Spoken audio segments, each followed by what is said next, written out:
নমস্কার। আজকের আলোচনার বিষয় হলো ভাগবত গীতার একাদশ অধ্যায়, যা পরিচিত বিশ্বরূপ দর্শন যোগ নামে। এটি গীতার অন্যতম গুরুত্বপূর্ণ অধ্যায়, যেখানে শ্রীকৃষ্ণ অর্জুনকে তার অপার বিশ্বরূপ প্রদর্শন করেন। এই অধ্যায় আমাদের শেখায় ভগবানের সর্বব্যাপী শক্তি, অসীম মহিমা এবং ভক্তির অপরিহার্যতা। অর্জুন যখন যুদ্ধের বিভ্রান্তি এবং দ্বন্দ্বে নিমজ্জিত ছিলেন, তখন শ্রীকৃষ্ণ তাকে ঈশ্বরের সর্বব্যাপী ও সর্বশক্তিমান রূপ দেখান, যা কেবল ভক্তির দ্বারা উপলব্ধি করা যায়। এই অধ্যায়ে আমরা শ্রীকৃষ্ণের বিশ্বরূপ, অর্জুনের অনুভূতি এবং ভক্তির মাধ্যমে ঈশ্বরের সান্নিধ্য লাভের পথ সম্পর্কে জানব। বন্ধুরা, এই আলোচনাটি শুধু শ্লোকের অর্থ বোঝার জন্যই নয়, বরং শ্রীকৃষ্ণের দেওয়া অনন্ত জ্ঞানের গভীরতায় প্রবেশ করার একটি প্রচেষ্টা। তাই ভিডিওটি মন দিয়ে দেখুন এবং শেষে আপনার মূল্যবান মতামত জানাতে ভুলবেন না। আসুন শুরু করি এই জ্ঞানের যাত্রা। গীতার একাদশ অধ্যায়ের প্রথম শ্লোকে অর্জুন বললেন, হে কৃষ্ণ, তুমি আমার প্রতি করুণাবশত আত্মতত্ত্ব বিষয়ে যে গুপ্ত জ্ঞান আমাকে বলছো, তার ফলে আমার মোহ দূর হয়ে গেছে। অর্জুন স্বীকার করছেন যে শ্রীকৃষ্ণের শিক্ষার মাধ্যমে তার মানসিক দ্বিধা দূর হয়েছে। এ শ্লোকের মূল বিষয় আত্মজ্ঞান, যা গীতার মূল ভিত্তি। কৃষ্ণের শিক্ষায় অর্জুন জীবন ও ধর্মের প্রকৃত উদ্দেশ্য বুঝতে পেরেছেন। হে কমল নয়ন, তোমার মুখ থেকে জীবের উৎপত্তি ও বিনাশ এবং তোমার মহিমার কথা বিশদে শুনেছি। অর্জুন এখানে স্বীকার করছেন যে তিনি সৃষ্টির রহস্য এবং শ্রীকৃষ্ণের অপার মহিমা সম্পর্কে জেনেছেন। কৃষ্ণের মুখ নিঃসৃত বাণী তার কাছে জগতের রহস্য উন্মোচন করছে, যা তাকে আধ্যাত্মিকতার পথে এগিয়ে নিয়ে যাচ্ছে।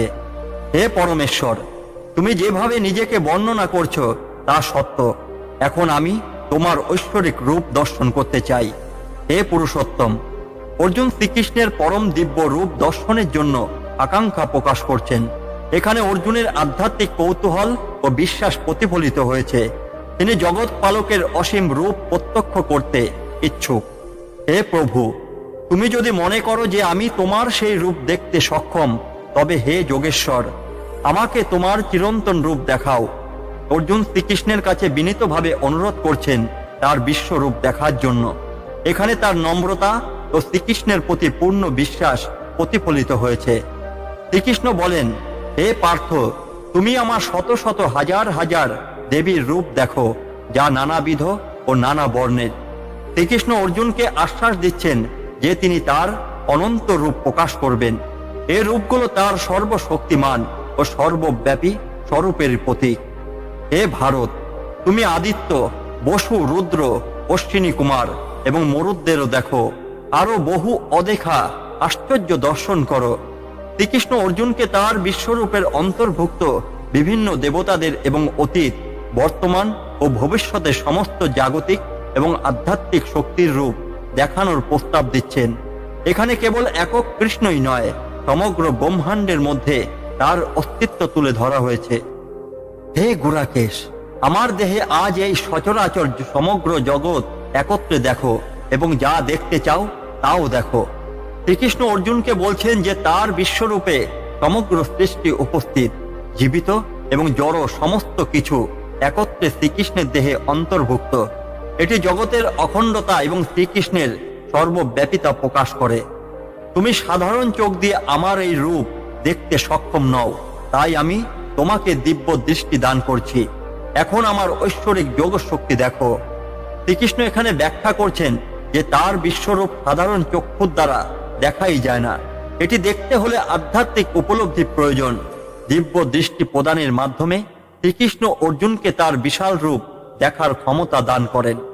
সঞ্জয় বললেন, হে রাজন, এ কথা বলে মহান যোগেশ্বর হরি পার্থের কাছে তার ঐশ্বরিক রূপ প্রকাশ করলেন। এখানে সঞ্জয় ধৃতরাষ্ট্রকে বর্ণনা করছেন যে শ্রীকৃষ্ণ অর্জুনকে তার দিব্য রূপ দেখিয়েছেন। এই রূপ এমন যা কেবল দিব্য চক্ষু দিয়ে উপলব্ধি করা সম্ভব। আমি অসংখ্য বাহু, উদর, মুখ এবং চোখযুক্ত রূপ দেখছি, যা বহু আশ্চর্যজনক দৃশ্য ধারণ করছে। তার গায়ে রয়েছে দেবীর অলংকার ও অস্ত্র। তার গায়ে দেবীর মালা, পোশাক এবং গন্ধযুক্ত অনুলেপন রয়েছে। তিনি সর্বদিকমুখী, অসীম এবং অবর্ণনীয়। এ শ্লোকে শ্রীকৃষ্ণের বিশ্বরূপের বিশদ বিবরণ দেওয়া হয়েছে। তিনি একসঙ্গে বহু রূপ ধারণ করেছেন, যা সমগ্র জগতের প্রতীক। তার গায়ে অলংকার, অস্ত্র এবং সৌরভিত গন্ধযুক্ত প্রসাধন রয়েছে, যা তার ঐশ্বরিক মহিমা তুলে ধরে। যদি একসঙ্গে হাজার সূর্য উদিত হয়, তবে সেই উজ্জ্বলতাও ওই মহাত্মার শ্রীকৃষ্ণের দিব্য রূপের মতো হবে না। শ্রীকৃষ্ণের বিশ্বরূপ এতটাই উজ্জ্বল এবং গৌরবময় যে তাকে একসঙ্গে হাজার সূর্যের উদয়ও তুলনা করা যায় না। এটি শ্রীকৃষ্ণের অনন্ত শক্তি এবং আলোকময় মহিমার ইঙ্গিত। এই শ্লোকগুলোতে শ্রীকৃষ্ণ অর্জুনকে দিব্য চক্ষু দিয়ে তার অসীম, সর্বব্যাপী এবং অনন্য রূপ দেখান। বিশ্বরূপের বর্ণনা শ্রীকৃষ্ণের সর্বশক্তিমান স্বরূপের প্রতীক, যা জীবনের ঐক্য এবং সৃষ্টির মূল শক্তিকে প্রকাশ করে। সেই সময় অর্জুন দেবতাদের দেব শ্রীকৃষ্ণের শরীরের সমগ্র জগৎকে বিভিন্ন ভাগে বিভক্ত অবস্থায় একত্রে দেখতে পেলেন। এই শ্লোকে বর্ণনা করা হয়েছে যে অর্জুন শ্রীকৃষ্ণের বিশ্বরূপে সমগ্র সৃষ্টি, জীব এবং শক্তিকে একত্রে উপলব্ধি করছেন। এটি শ্রীকৃষ্ণের সর্বব্যাপী রূপের প্রতিফলন। এরপর বিস্ময়ে ভরে এবং গভীর আনন্দে ধনঞ্জয় অর্থাৎ অর্জুনের শরীরের লোম খাড়া হয়ে গেল। তিনি দেবতুল্য শ্রীকৃষ্ণকে প্রণাম করে হাত জোর করে বলতে শুরু করলেন। অর্জুন বিশ্বরূপ দেখে মুগ্ধ এবং অভিভূত হয়ে যান। তার মধ্যে ঈশ্বরের প্রতি ভক্তি এবং শ্রদ্ধার প্রবল অনুভূতি জাগ্রত হয়। এই শ্লোকে অর্জুনের আবেগ ও গভীর সম্মানের প্রকাশ ঘটে। অর্জুন বললেন, হে দেব, আমি তোমার দেহে সমস্ত দেবতাদের এবং বিভিন্ন জীবের সংঘকে দেখছি। আমি ব্রহ্মাকে তার কমলাসনে অবস্থান করতে এবং মহর্ষিদের সঙ্গে দিব্য সাপদেরও দেখতে পাচ্ছি। অর্জুন শ্রীকৃষ্ণের বিশ্বরূপে সমস্ত দেবতা, ঋষি এবং জগৎ সৃষ্টির মূল ব্রহ্মাকে দেখতে পান। এই রূপ শ্রীকৃষ্ণের সৃষ্টিকর্তা ও জগতের নিয়ন্ত্রক হিসেবে তার অবস্থানকেই বোঝায়। আমি তোমার অসংখ্য বাহু, উদর, মুখ ও চোখ দেখছি। হে বিশ্বেশ্বর, তোমার কোনো শেষ, মধ্য বা আরম্ভ দেখতে পাচ্ছি না। তুমি অসীম এবং বিশ্বরূপধারী। অর্জুন এখানে শ্রীকৃষ্ণের অসীমত্ব এবং তার আকারহীন প্রকৃতি বর্ণনা করছেন। শ্রীকৃষ্ণের বিশ্বরূপে সীমারেখা নেই। এটি শ্রীকৃষ্ণের অনন্ত শক্তি এবং জগতের কেন্দ্রে তার অবস্থানকেই প্রকাশ করে। আমি তোমাকে কিরীট, গদা এবং চক্র ধারণ করে দেখছি।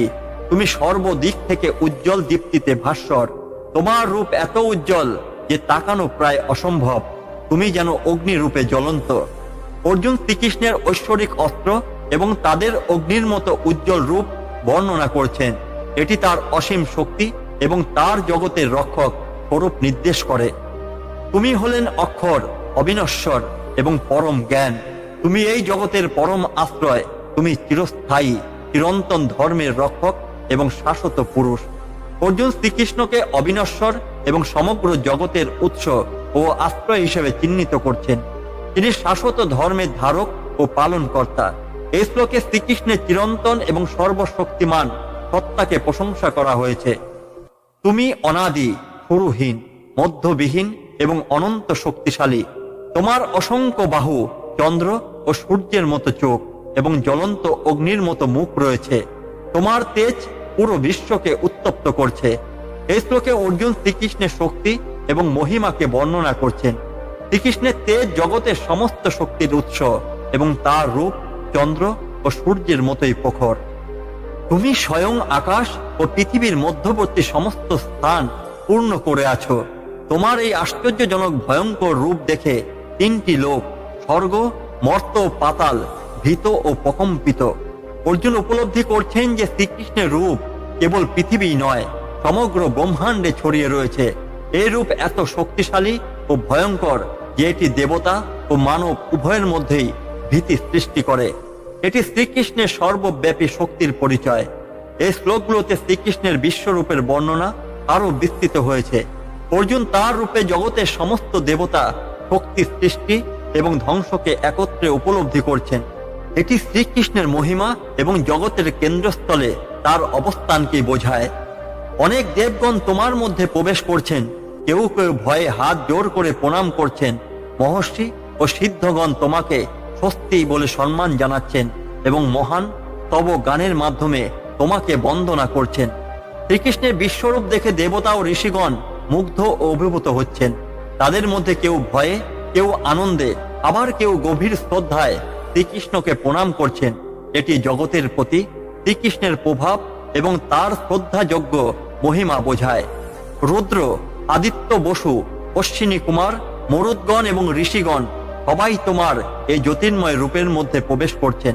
তোমার দীপ্তি জগৎকে উদ্ভাসিত করছে। এই শ্লোকে শ্রীকৃষ্ণের মধ্যে সমগ্র সৃষ্টির শক্তি ও দেবতাদের উপস্থিতি বর্ণিত হয়েছে। তার অমিত তেজ ও শুধু দেবতাদেরই নয়, জগৎকে আলোয় পূর্ণ করেছে।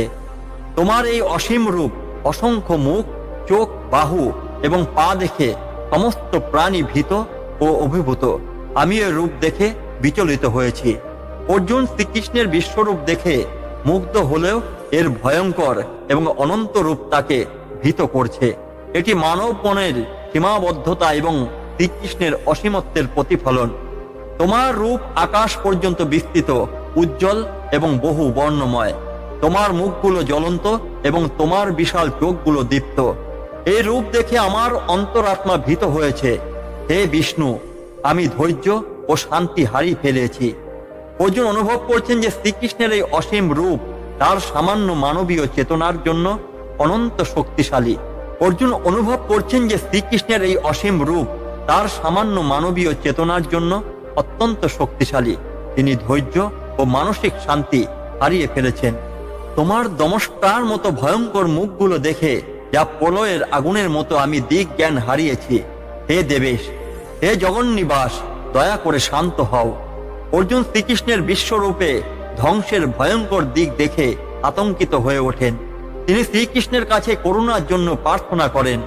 ধৃতরাষ্ট্রের পুত্ররা অভিমন্যু, ভীষ্ম, দ্রোণ, কর্ণ এবং অন্যান্য প্রধান যোদ্ধারা তোমার ভয়ানক দমস্কার মুখে প্রবেশ করছেন। কেউ কেউ তোমার দাঁতের মাঝে আটকা পড়ে চূর্ণ বিচূর্ণ হয়ে যাচ্ছে।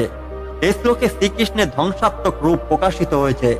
অর্জুন উপলব্ধি করেন যে শ্রীকৃষ্ণের রূপ শুধু সৃষ্টির নয়, ধ্বংসেরও প্রতিনিধি। কৌরব ও তাদের সহচরদের পরিণতি দেখিয়ে এই রূপ শ্রীকৃষ্ণের সর্বব্যাপী শক্তিকে তুলে ধরছে। যেমন বহু নদী প্রবল স্রোতে সমুদ্রের দিকে ধাবিত হয়, তেমনি এই নরলোকের বীররা তোমার দাহক মুখের দিকে প্রবেশ করছে। অর্জুন এখানে তুলনা করছেন যে যেমন নদী সমুদ্রের দিকে প্রভাবিত হয়, তেমনি যোদ্ধারাও নিজেদের অনিবার্য পরিণতির দিকে এগিয়ে চলেছে। এটি ধ্বংসের অনিবার্যতাকে নির্দেশ করে। যেমন পতঙ্গরা প্রজ্বলিত আগুনের দিকে আকৃষ্ট হয়ে নিজ ধ্বংসের পথে ধাবিত হয়, তেমনি লোকেরা তোমার দাহক মুখের দিকে প্রবল বেগে ধাবিত হচ্ছে। অর্জুন অনুভব করছেন যে শ্রীকৃষ্ণের ধ্বংসাত্মক রূপে সমস্ত জীব স্বেচ্ছায় ধ্বংসের দিকে এগিয়ে চলেছে। এটি জীবনের চক্র এবং প্রলয়ের প্রকৃতিতে নির্দেশ করে। তোমার জ্বলন্ত মুখগুলো সমস্ত লোককে গ্রাস করছে। তোমার তেজ সমস্ত জগৎকে পূর্ণ করে দিয়েছে। তোমার ভয়ঙ্কর তেজ আমাদের বিপর্যস্ত করছে। এই শ্লোকে শ্রীকৃষ্ণের ধ্বংসের রূপের আরো গভীরতর বর্ণনা হয়েছে। তার অসীম শক্তি ও তেজ সমস্ত সৃষ্টি ও ধ্বংসের কেন্দ্রবিন্দু। এটি বিশ্বরূপের অদম্য ও ভয়ঙ্কর দিক তুলে ধরে। এই শ্লোকগুলোতে শ্রীকৃষ্ণের বিশ্বরূপের ধ্বংসাত্মক দিক স্পষ্টভাবে প্রকাশিত হয়েছে। অর্জুন জগতের সমস্ত যোদ্ধাদের ধ্বংসের পথে যেতে দেখে ভীত এবং অভিভূত। হে দেবতাদের মধ্যে শ্রেষ্ঠ, তোমার এই ভয়ঙ্কর রূপ দেখে আমি জানতে চাই তুমি কে, তোমার উদ্দেশ্য কি। আমি তোমাকে প্রণাম করি এবং তোমার করুণা কামনা করি। আমি তোমার প্রকৃতি ও কর্ম বুঝতে চাই। অর্জুন শ্রীকৃষ্ণের ভয়ঙ্কর রূপ দেখে ভীত হয়ে জানতে চান এই রূপের উদ্দেশ্য কি। এটি ঈশ্বরের অসীম ক্ষমতা এবং জগৎ পরিচালনার জন্য তার ক্রিয়াকলাপের প্রতি প্রশ্ন ও জিজ্ঞাসা প্রকাশ করে। শ্রীকৃষ্ণ বললেন, আমি কালের রূপে প্রবেশ করছি যা লোকদের ধ্বংস করে। আমি এখানে এই সকল জগতে ধ্বংস ঘটাতে এসেছি। তোমার বা অন্য কারো ছাড়াই এখানে উপস্থিত সমস্ত যোদ্ধারা ধ্বংস হবে। শ্রীকৃষ্ণ ব্যাখ্যা করেন যে তিনি কাল সময়ের রূপে জগৎকে ধ্বংস করার জন্য এসেছেন।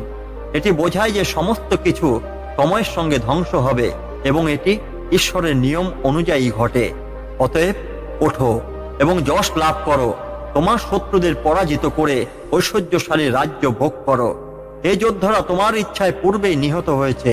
হে সব্যসাচী, তুমি শুধু আমার কার্য সাধনের মাধ্যম হও। শ্রীকৃষ্ণ অর্জুনকে বোঝাচ্ছেন যে যুদ্ধের ফলাফল পূর্ব নির্ধারিত। অর্জুন শুধু ঈশ্বরের হাতিয়ার হয়ে কাজ করবেন।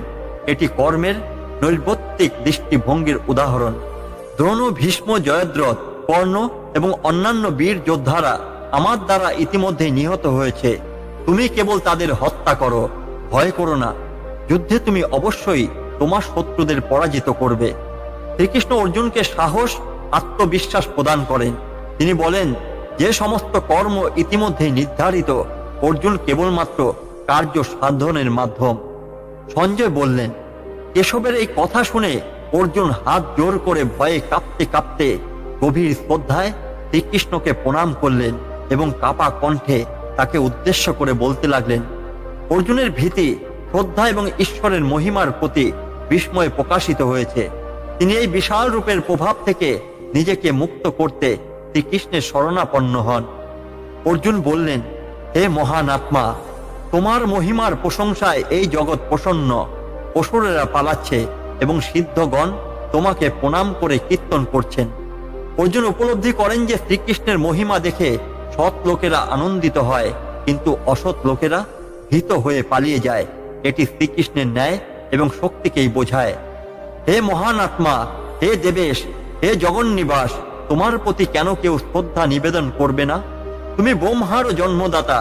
তুমি সৎ, অসৎ এবং তারও পরের কিছু। অর্জুন শ্রীকৃষ্ণের সর্বোচ্চ অবস্থানকে স্বীকার করে তার সর্বশক্তিমান প্রকৃতি সম্পর্কে গভীর শ্রদ্ধা প্রকাশ করছেন। তুমি প্রাচীন দেবতা এবং সনাতন পুরুষ। তুমি এই বিশ্বের পরম আশ্রয়। তুমি জ্ঞাতব্য এবং জ্ঞানের উৎস। তোমার অসীম রূপ দ্বারা এই সমগ্র বিশ্ব ভরা। অর্জুন শ্রীকৃষ্ণকে জগৎ সৃষ্টির মূল উৎস, আশ্রয় ও জ্ঞান স্বরূপ হিসেবে বর্ণনা করছেন। এটি শ্রীকৃষ্ণের সর্বব্যাপী রূপের আরেকটি চিত্র। তুমি বায়ু, যম, অগ্নি, বরুণ, চন্দ্র, প্রজাপতি এবং পপিতামহ। তোমাকে সহস্রবার প্রণাম, আবারও তোমাকে প্রণাম। অর্জুন শ্রীকৃষ্ণকে প্রকৃতির সমস্ত শক্তি এবং সৃষ্টির পিতা হিসাবে বর্ণনা করছেন। তিনি গভীর শ্রদ্ধায় বারবার তাকে প্রণাম করেন। তোমাকে সম্মুখ, পশ্চাৎ এবং সর্বদিক থেকে প্রণাম। হে অনন্ত শক্তিধারী এবং অসীম বীরত্বের অধিকারী, তুমি সর্বত্র বিরাজমান এবং সবকিছু আচ্ছন্ন করেছ, তাই তুমি সর্ব। অর্জুন শ্রীকৃষ্ণের সর্বব্যাপী শক্তিমান এবং সর্বব্যাপী সত্তাকে বুঝতে পেরে তাকে সর্বোচ্চ ভক্তি প্রদান করছেন। হে কৃষ্ণ, হে যাদব, হে বন্ধু, তোমাকে সখা ভেবে আমি অজ্ঞানবশত তুচ্ছভাবে ডেকেছি।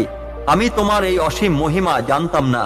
বিহার, শয়ন, আসন ও ভোজনের সময় তোমাকে অসম্মান করেছি, অথবা একান্তে বা জনসমক্ষে তোমার সঙ্গে ভুল আচরণ করেছি। আমি সেই সকল অপরাধের জন্য ক্ষমা প্রার্থনা করছি।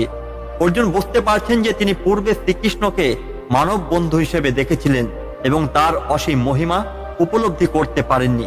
তিনি অনুতপ্ত হয়ে শ্রীকৃষ্ণের কাছে ক্ষমা চাইছেন। এটি ভক্তের বিনম্রতা এবং ঈশ্বরের প্রতি তার গভীর শ্রদ্ধা প্রকাশ করে। তুমি জগতের পিতা, তুমি পূজ্য এবং গুরুদের মধ্যে শ্রেষ্ঠ। এই তিনটি জগতে তোমার সমান বা তোমার থেকে বড় কেউ নেই। তুমি অতুলনীয়, মহিমা সম্পন্ন। অর্জুন শ্রীকৃষ্ণকে জগতের পিতা ও গুরু হিসেবে সম্মান জানাচ্ছেন। তিনি স্বীকার করছেন যে সৃষ্টির তিন জগতের মধ্যে কেউই শ্রীকৃষ্ণের সমান নয়। এটি ঈশ্বরের সর্বোচ্চত্ব এবং অপরতম গৌরবের বর্ণনা। অতএব আমি দেহ নত করে তোমাকে প্রণাম করছি। হে পূজনীয় ঈশ্বর, আমি তোমার করুণার প্রার্থনা করছি। যেমন পিতা পুত্রের সখা, সখার বা প্রিয়জনদের দোষ ক্ষমা করে, তেমনই তুমি আমার ভুলগুলো ক্ষমা করো। অর্জুন শ্রীকৃষ্ণের কাছে তার অতীত ভুলের জন্য ক্ষমা চাইছেন এবং তার করুণার জন্য প্রার্থনা করছেন। এটি শ্রীকৃষ্ণের প্রতি গভীর ভক্তি ও আত্মসম্মানের প্রকাশ। আমি তোমার এই অভূতপূর্ব রূপ দেখে আনন্দিত হয়েছি, তবে আমার মন ভয়ে বিচলিত। হে দেবেশ, হে জগন্নিবাস, আমি তোমার সেই চিরপরিচিত রূপ দেখতে চাই, করুণা করো। অর্জুন শ্রীকৃষ্ণের বিশ্বরূপ দেখে মুগ্ধ হলেও এর ভয়ঙ্কর দিক তার মনকে বিচলিত করছে। তিনি শ্রীকৃষ্ণের মানবীয় কোমল রূপ দেখতে চান, যা তার কাছে শান্তি এনে দেবে। আমি তোমার কিরীট, গদা এবং চক্র ধারণ করা সেই চতুর্ভুজ রূপ দেখতে চাই।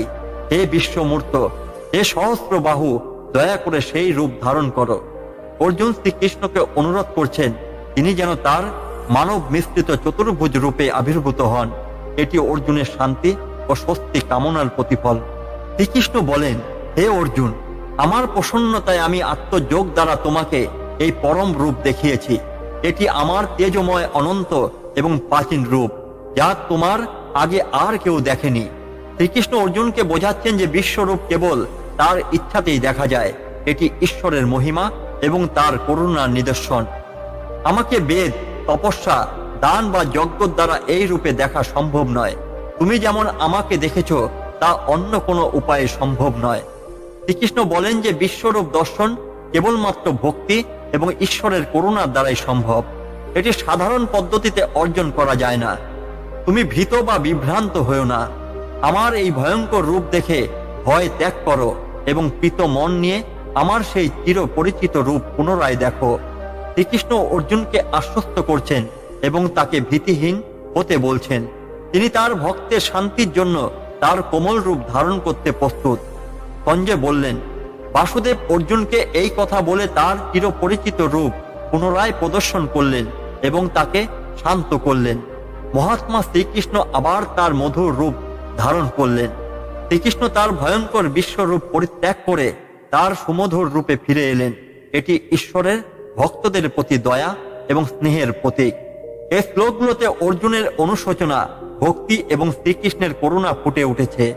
শ্রীকৃষ্ণ বিশ্বরূপ থেকে তার চিরপরিচিত রূপে ফিরে আসেন, যা ভক্ত ও ভগবানের সম্পর্কের মাধুর্য। অর্জুন বললেন, হে জনার্দন, তোমার এই সৌম্য মানবীয় রূপ দেখে আমি এখন শান্ত ও সুস্থির হয়েছি এবং আমার স্বাভাবিক অবস্থায় ফিরে এসেছি। অর্জুন শ্রীকৃষ্ণের বিশ্বরূপের প্রভাব থেকে মুক্ত হয়ে তার চিরপরিচিত মধুর রূপ দেখে মানসিকভাবে স্থিরতা অনুভব করছেন। এটি ভক্ত ও ভগবানের সম্পর্কের এক কোমল দিককে তুলে ধরে। শ্রীকৃষ্ণ বললেন, তুমি যে আমার এই রূপ দেখেছ তা দেখা অত্যন্ত কঠিন। দেবতাগণ সর্বদা এই রূপ দেখার জন্য আকাঙ্ক্ষা করেন। শ্রীকৃষ্ণ জানান যে তার বিশ্বরূপ কেবলমাত্র বিশেষ করুণার দ্বারাই দেখা সম্ভব। এমনকি দেবতাগণ এই রূপ দর্শনের সৌভাগ্য লাভ করতে পারেন না। এটি ভক্তি ও ঈশ্বরের করুণার গুরুত্বকে নির্দেশ করে। আমাকে বেদপাঠ, তপস্যা, দান বা যজ্ঞের দ্বারা এই রূপে দেখা যায় না। তুমি যেমন আমাকে দেখেছ তা সাধারণ পদ্ধতিতে সম্ভব নয়। শ্রীকৃষ্ণ জানান যে বিশ্বরূপ দর্শন কেবলমাত্র ভক্তির ফল। এটি সাধারণ ধর্মাচরণের মাধ্যমে অর্জন করা যায় না। ভগবানের অপার্থিব রূপ উপলব্ধি করতে হলে হৃদয়ের গভীর ভক্তির প্রয়োজন। হে অর্জুন, কেবল অনন্য ভক্তির মাধ্যমেই আমাকে এই রূপে জানা, দেখা এবং অনুভব করা সম্ভব। শ্রীকৃষ্ণ স্পষ্টভাবে বলেন যে ভক্তি ঈশ্বরের আসল পথ। শুধুমাত্র একনিষ্ঠ ভক্তির দ্বারা ঈশ্বরকে সঠিকভাবে উপলব্ধি করা সম্ভব। এই ভক্তির গভীর তাৎপর্যকে তুলে ধরে। যে ব্যক্তি আমার জন্য কর্ম করে, আমাকে পরম লক্ষ্য মানে, আমার ভক্ত হয়, সমস্ত আসক্তি ত্যাগ করে এবং সমস্ত জীবের প্রতি বৈরহীন থাকে, সে অবশ্যই আমার কাছেই আসে। শ্রীকৃষ্ণ ভক্তির মূল উপাদানগুলো ব্যাখ্যা করেন। ঈশ্বরের জন্য কর্ম করা, ঈশ্বরকে জীবনের একমাত্র লক্ষ্য হিসেবে গ্রহণ করা, আসক্তি পরিত্যাগ করা, সমস্ত জীবের প্রতি নিরপেক্ষ ও প্রেমময় থাকা। এগুলো পালনের মাধ্যমে ভগবানের সান্নিধ্য লাভ সম্ভব। এই শ্লোকগুলোতে শ্রীকৃষ্ণ ভক্তির শ্রেষ্ঠত্ব এবং তার মাধ্যমে ঈশ্বরকে উপলব্ধি করার পথ ব্যাখ্যা করেছেন। একাদশ অধ্যায়ের সমাপ্তি এখানেই ঘটে, যা অর্জুনের জন্য একটি বিশাল শিক্ষামূলক অভিজ্ঞতা এবং সমগ্র মানব জাতির জন্য ভক্তির চিরন্তন বার্তা। আজ আমরা ভাগবত গীতার একাদশ অধ্যায় বিশ্বরূপ দর্শন যোগ থেকে অনেক গুরুত্বপূর্ণ জ্ঞান লাভ করলাম। এই অধ্যায়ে শ্রীকৃষ্ণ আমাদের দেখিয়েছেন যে ভক্তি, বিনম্রতা এবং আত্মসমর্পণের মাধ্যমে আমরা তার অপার মহিমা উপলব্ধি করতে পারি। বিশ্বরূপের মাধ্যমে আমরা শিখলাম যে ভগবান সর্বত্র বর্তমান এবং তার শক্তি অসীম। অর্জুনের মতো আমরাও যদি ভক্তি ও বিশ্বাসের সঙ্গে ঈশ্বরের প্রতি মনোনিবেশ করি, তবে জীবনে যে কোনো দ্বন্দ্ব ও চ্যালেঞ্জ অতিক্রম করা সম্ভব। এই অধ্যায় আমাদের মনে করিয়ে দেয় যে শ্রীকৃষ্ণের প্রতি একনিষ্ঠ ভক্তি জীবনের পরম লক্ষ্য। আমি আশা করি আজকের এই আলোচনা আপনাদের জীবনে নতুন আলো এনে দেবে।